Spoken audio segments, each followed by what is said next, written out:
Well, hey everybody, Jason with Mark Twain Lake Fishing Intel. We've got a great show going to go on tonight here at the Junction Restaurant. I want to thank them for hosting it. We had another great dinner here tonight, thanks to Corey and the gang. And I also want to thank 154 Marine over in Perry, Missouri for being the other title sponsor.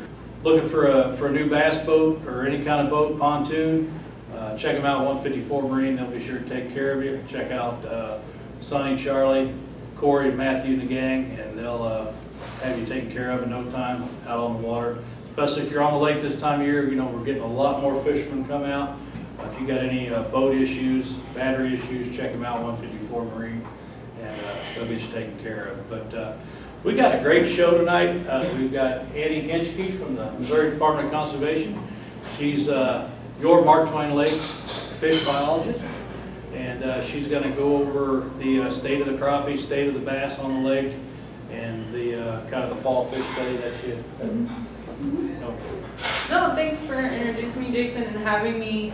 This is a great opportunity for me, especially since I've been the biologist for only about 2 years now. Hello, Mark Twain anglers. Again, my name's Annie Henschke, and I am the fisheries management biologist on Mark Twain Lake. And I know with the weather getting a little bit warmer, everybody's kind of wondering, okay, what's this year going to look like? And for my crappie anglers, I think you're going to have another good year. Our fall survey indicated that we still have a really strong year class in the population for this spring. And that's that 2019 year class. So you're probably going to catch a good amount of 11 actually, let me take that back down to maybe 10 to plus inch crappie.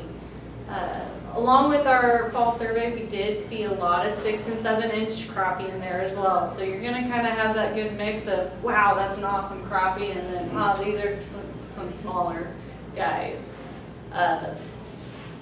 Along with that, we also do a spring survey as well for bass. And unfortunately, we're still kind of in that state. I'm seeing lower catch rates, not very many small bass either, so that lower recruitment.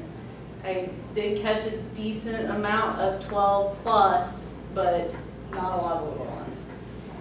And then Jason also mentioned the crappie exploitation study we have been doing. And if you're not aware of what that's been, if you haven't caught a tagged fish in Mark Twain Lake crappie-wise, what we have been looking to accomplish is answer the question whether a minimum length limit or some sort of limit on Mark Twain Lake would maybe be better for the population. Could we optimize angling opportunities with a minimum length limit? We have collected annual data on crappie for 30 plus years now, so we have a good understanding of what the age structure looks like, what the size structures looks like through the years. But while we might have an understanding of something like total mortality on the lake, we really didn't know what that breakup looked like. So with mortality, you have fishing mortality or exploitation, the angling mortality, what's being harvested. And then you also have that natural mortality. And we kind of wanted to get a better idea of, okay, what does that natural mortality look like? And do some modeling to determine whether that minimum length limit would be beneficial for the fishery at Mark Twain Lake. What we're seeing is we do have that slower growth on Mark Twain Lake for crappie, also a higher natural mortality, which indicates that while a minimum length limit might show some better size structure, it's going to come at a cost and a reduced yield for anglers. And the next step is to really go over that data with the public and kind of figure out what anglers ultimately want. Are they willing to sacrifice yield for the better size crappie? Yeah, so you get the people that's coming here for to fill their freezer, then that might not always going to be the case if you have these length limit put in place. Yeah, and another very important thing that I forgot to mention is with this study we were able to model with current conditions and what minimum length limits we could put in place, like a 9-inch, 10-inch minimum length limit. And again, the most yield you're gonna get is with no limit at all. And currently, at this state, the population is not being over-harvested in our modeling, which is a good sign. That's great. We're not impacting, and we're not seeing too much harvest on younger fish so they are reaching their maximum potential. We're not taking that maximum potential away from the fish at Mark Twain Lake. Yeah, I know I'm here with Keith from Mark Twain Guide Service, and he's out on the lake about every day like I am. And you're seeing a lot of crappie on. We have no shortage of crappie Just at like all. she said. I'm more worried about the food supply for the smaller crappie so that they will grow. And I believe you're right, that we need to take more small crappie out of the lake, not less. Right. And we talked earlier during dinner that it's probably not a bad idea to keep the larger crappie actually. Well, I think that's all in an angler's preference. I just don't want anglers to have the misconception that a bigger crappie, I need to return it because it's going to produce more eggs and have a better spawn. And that's not usually the case. Just like in humans, you reach an age where you're optimal at spawning, and then once you get older, that gets less. So a lot of those bigger crappie, awesome to catch, fun to catch. You want to release them so the next person, hopefully somebody else catches it, that's Right. great. But the likelihood that a large crappie at 15 inches, it's probably at the end of its lifespan at that point. What is the optimal size for spawning for crappie in this lake? So I think it probably varies, but once you reach the 3 years of age, 9 inches, that's probably where you're gonna have the ultimate spawner. We look at out our there. 9, 10, 11-inch Yeah. fish, that's our best spawners. Mhm. So the fish we're taking out, the one we're really, I'm a live school fisherman, that I am, and that's the fish that I'm targeting. The fish are 10 to 12 inches of what I target, and I try to let them go below that and above that. Now, that's my choice. I'm not saying I'm right, that's what I do. So again, I know that with this exploitation study, a lot of people have been ready to see those results, and I do promise that there is going to be an opportunity where anybody interested in understanding that data, they can come to the public meeting, we can talk about it, we can ask questions in a more formal fashion. Yeah. Do you have an idea when that meeting will be? I need to get it done this year. Okay. So, it probably wouldn't be a bad idea to do it sometime in the fall, but we'll see Right. if that gets done. There's a lot of hoops I gotta jump through on Sure, my end. absolutely. Well, this is great information. Now, do you want to touch on some bass? Kind of like the bass population, just a little bit. Because we got, guarantee you, we got a lot of people thinks, that the population's not good at the lake and whatever. No, and that's fair. Ultimately, we've just been dealing with a recruitment issue for years now, and the ultimate question is, how are we gonna fix it? And I know stocking is a very hot topic, and just from my side and the science aspect of it, it's not our best option. We should be having these fish naturally reproduce and be successful, but we're not. We gotta find out why. So we can look at the habitat aspect of things. As a fisheries management biologist, you really have to look at the data. Okay, here's the problem. How can we potentially manipulate it to optimize this fishery? And every fishery is different. Something that works at the Lake of the Ozarks or at Truman or Smithville, it might not work at Mark Twain Lake because those parameters are so different. They might have better growth. They might have different type of habitat. They have less fluctuation in the lake. And I hope anglers understand that it's not a one size fits all option. So I agree. I think we need to do more to figure out how we can do better for a bass population of Mark Twain Lake. That's all we can ask. We try. Yeah, Try. absolutely. Now let's get into, if you want to touch on the tagging of crappie. Oh, yeah. You know, it's kind of a good subject. We all like to catch them, tag crappie for $25, $50 to $75. And, you know, the information I've always got is good. You know, it's really cool to see where they're tagged and where you actually catch them and how far they travel. Oh, and that's a great question. So, and I was excited about that too, myself. It seemed like 50% of the crappie were caught where we tagged them, and then 50% of them decided to move somewhere else, outside of their tagging location. And for this exploitation study, we really tried to do the best job possible by tagging crappie across the lake to measure that exploitation evenly. So I think we had 9 separate locations where we were setting trap nets. And basically what a trap net is, it's a net, the square rectangle box with a throat at the end of them, and it has a lead on it. Basically this lead goes up to the bank, and then we pull that trap net into the water. Crappie, when they're cruising the banks, they hit that lead and they go right into the net. So we tried to set at least 8 nets in each of these locations to catch a set number of crappie. We tagged 1,000 crappie for 2 years, so 2,000 total. Unfortunately, COVID did kind of mess up our start study there. We started in 2019, and then COVID hit in 2020 because of boat ramp closures, and I think we had a good flooding year that year too. We decided to postpone and tag in 2021 as well. But when I was getting the returns from the anglers, I did pay attention to, okay, here's where we tagged them, and the angler told me they caught them in this area.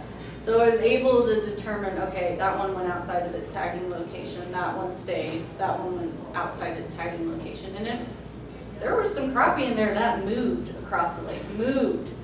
People caught them even below Cannon Dam in the rewrite pool. Wow. So they're going through the dam. So yes, we do have a small population of crappie that we tagged in the lake, and it was about 1% that we tagged in the lake and went through the dam in the rewrite pool. But I will caution, 2019 we had a high water year, so there was a lot of water leaving Mark Twain Lake. So I guess the fish just enjoyed the ride, but anglers reported they were just fine going through. Yeah, So. well, I mean, I've went down there and fished, from the bank, and I've had a phenomenal time down there in May, June, on some nice crappie we caught down there. It's a fun place to go. We had a good time down there about a month ago. Yeah, we did. Yeah. We never seen a fish all day. Yeah. But that was We never caught a fish all day. On the rewrite pool. On a rewrite, never got a bite, never seen a fish. Yeah. So, believe it or not, I mean, I talked to anglers, and there is a small few that love fishing the rewrite pool. Oh, yeah, I've known quite a few people that do. And there's nothing that says that the fish that are in there that don't spawn and start their own population. There's good fish in there. Yeah. Well, I went down there usually Memorial Weekend when the lake is packed. Since we live here, I like to stay off the lake yeah. every weekend.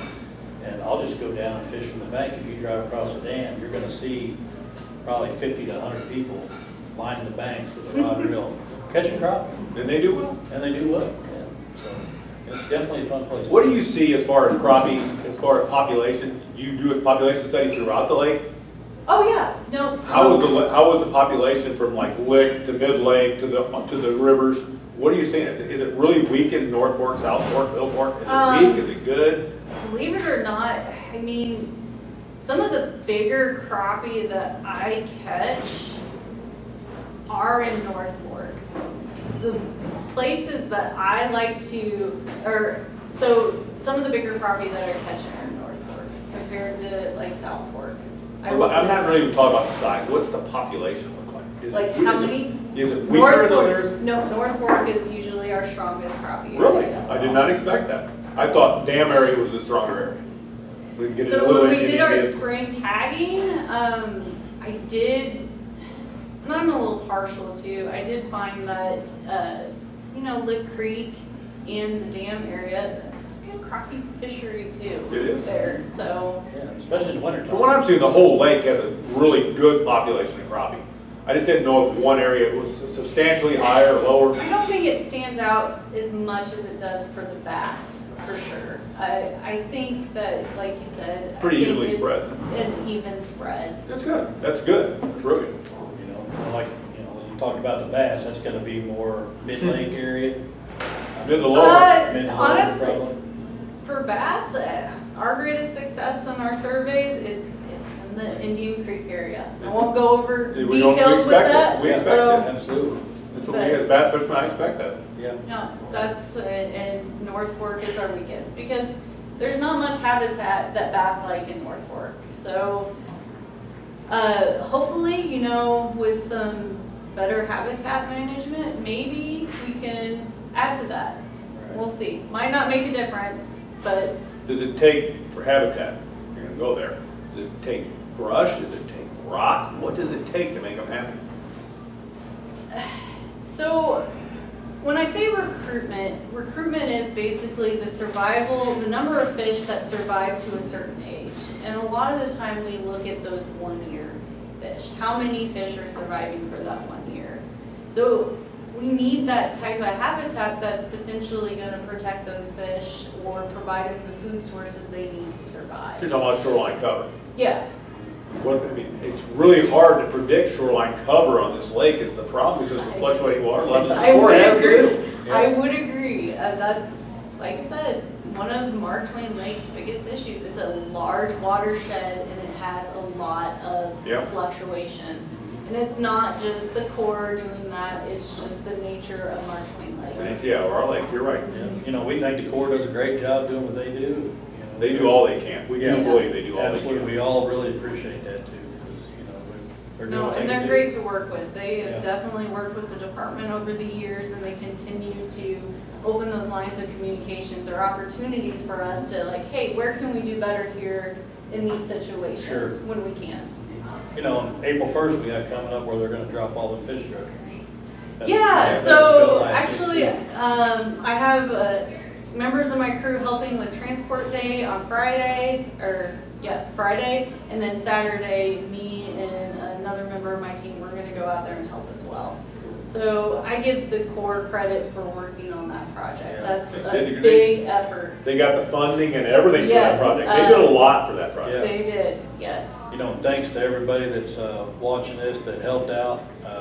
Keith and I were at the, where we cut all the plastic, Right. all that good stuff. There was, probably 20, 25 guys there. And I went to the last one where they were actually doing the assembly. I was only going to stay for a couple of hours. There had to be 30 or 40 people. Wow. There was a lot of people at that one. Yeah.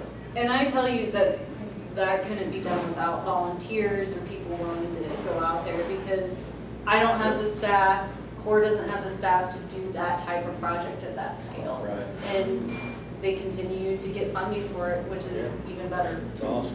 The fishermen around this lake do care, and they care not just about the crappie. They care about the bass, the catfish, everything. They all want to help. And believe it or not, it's just not the fishermen. I know. The different types of groups that we have helping with that project, it just amazes me. Right. So, but thanks to the anglers that do. So anglers, if you're not out helping with that type of project, you need to be thanking those people that are taking the time to do that. Absolutely. No. Cool. Well, you guys think anything else we need to touch on tonight? I don't know, is there anything that you guys want to touch on? Or maybe we just need to invite me more to these meetings and we can talk absolutely. about specific topics. Yeah. That'd be great. If you could come more often, that'd be great. That The more would you be, come, I the would better. love to. Yeah. Like I said, I want to get to know my anglers and I want people to reach out to me when we have questions. I will even give you my office phone number. It's 573-248-2530. And just ask for Annie. If you can't get my last name, that's fine. Most people can't. Even sometimes I have issues with it. It's Annie Henschke. Please, I want to talk to anglers. Reach out to me in some aspect. Have a phone conversation with me, and heck, if you want to meet in person sometime, I'd be happy to do that as well. Cool. That's Jason, I'm sure that you're willing to take concerns that fishermen have to your email Yeah, address. You can bring absolutely. up here. Please tell Yeah. us. You know, you can go ahead and email me on the Intel page, jason@marktwainlakefishingintel.com, or, you know, give me a call, 573-818-8104. I'll be glad to, you know, have your questions. You know, I can pass them on to her and all that good Please, stuff. please do. So, you know, open line of communication here with the Missouri Department of Conservation and Mark Twain Lake Fishing Intel. And, you know, but we're just happy to have her on board and being able to share this information with everybody that's watching this. So, you know, the crappie fishing's good right now here at Mark Twain Lake. It's going to heat up pretty quick. It's phenomenal. I know you had we'll touch on this quick trip today, Ian. You want to kind of touch If you're on not that? out there now, guys, you need to be out there. The fish are moving up. They're getting to where they're really in the pre-spawn pattern right now. They're pre-spawn really well. Every day is getting better. Yesterday I had one that was 13 and a half inches. Today I had a 15 and a half inch fish, which was a little over 2.5 pounds. They're there. The fish are moving up. They're wanting to bite. Are they spawning? No. They're better right now than the spawn. Right. This is a better time than the spawn if you're wanting to catch big fish. Yeah. In good numbers of big fish. Most of the fish we caught today were running anywhere from 11 to 12 inches. They were beautiful fish. Had some really happy people today. And they're roaming. The fish are roaming. Yeah. You can catch them fish roaming, like I just said, and you can catch them, you know, on pole timber as well. So, but a lot of the fish that I caught today, I had my neighbor out playing around a little bit. They were roaming. He wanted to check out the live scope, so we were throwing on some fish. Now the fish that were roaming, but they were kind of sitting still, so to speak. You know, I mean, they weren't like going 100 mile an hour by us. All of my big fish today were high in the water column. Yep. They were Yep. 2 to 3 foot down. That's all they were. They might be over 15 foot of water, but they were 2 to 3 foot down. Look high for the big fish. They're there. Yep. And even at these kind of days when the water warms, like today I got out, it was 42 degrees. When I got off, it was 45 degrees. I go back late in the day and then I come back out again. I start back, I come out, then I go back again. Because those fish will move back throughout the day. Don't think they won't. They'll get back there. And they get very active and very hungry when they're back there. They're real easy to catch. Yep. Fun time to be on the lake. You want to, got anything to close it out? No, just please, I will say this again, if you have questions, concerns, contact me, talk to me. We are a resource. It just takes picking up the phone or even sending me an email. If I need to, I will go ahead and give Jason my email address and you can email me directly if you're more comfortable with that. Yeah, perfect. I want to thank you for coming tonight. No, thank you. Appreciate it and look forward to Thank you. seeing you in the future. Thanks as always, Keith Williams, Mark Twain Guide Service. Again, I want to thank the Junction Restaurant for a fabulous meal tonight. Actually, we had like an appetizer night tonight. We had the chicken quesadillas, we had chicken wings, we had mozzarella sticks. I had the potato skins, like loaded potato skins or fries, and they were delicious. Yeah, so don't, you know, check out the Junction Restaurant. The hotel is open next door as well, so you got a lot of stuff happening right here at the Junction. You got Hobby Hut, you got the Junction, you got the gas station, you got the hotel. So, and also I want to thank 154 Marine for their sponsorship here at Mark Twain Lake Fishing Intel. If you're in the market for a new boat, check them out, 154marine.com. So that's going to do it for the March Roundtable. Stay tuned for the April Roundtable coming up at the end of April. We're going to get into the bass fishing. It's going to start picking up, you know, water temperature, like I said, 44, 45 degrees, so that water temperature hits around 50. I think the bass are going to start wanting to play a little bit, so we are going to have some bass reports for everybody, all you bass guys out there. And also don't forget about the catfish reports coming up from Northeast Missouri angler Dennis Lawrenson Jr. And he'll have all the catfish reports, you know all the catfish how-tos and all that good stuff. So thanks again for tuning in to Mark Twain Lake Fishing Intel, and we'll see everybody on the next one.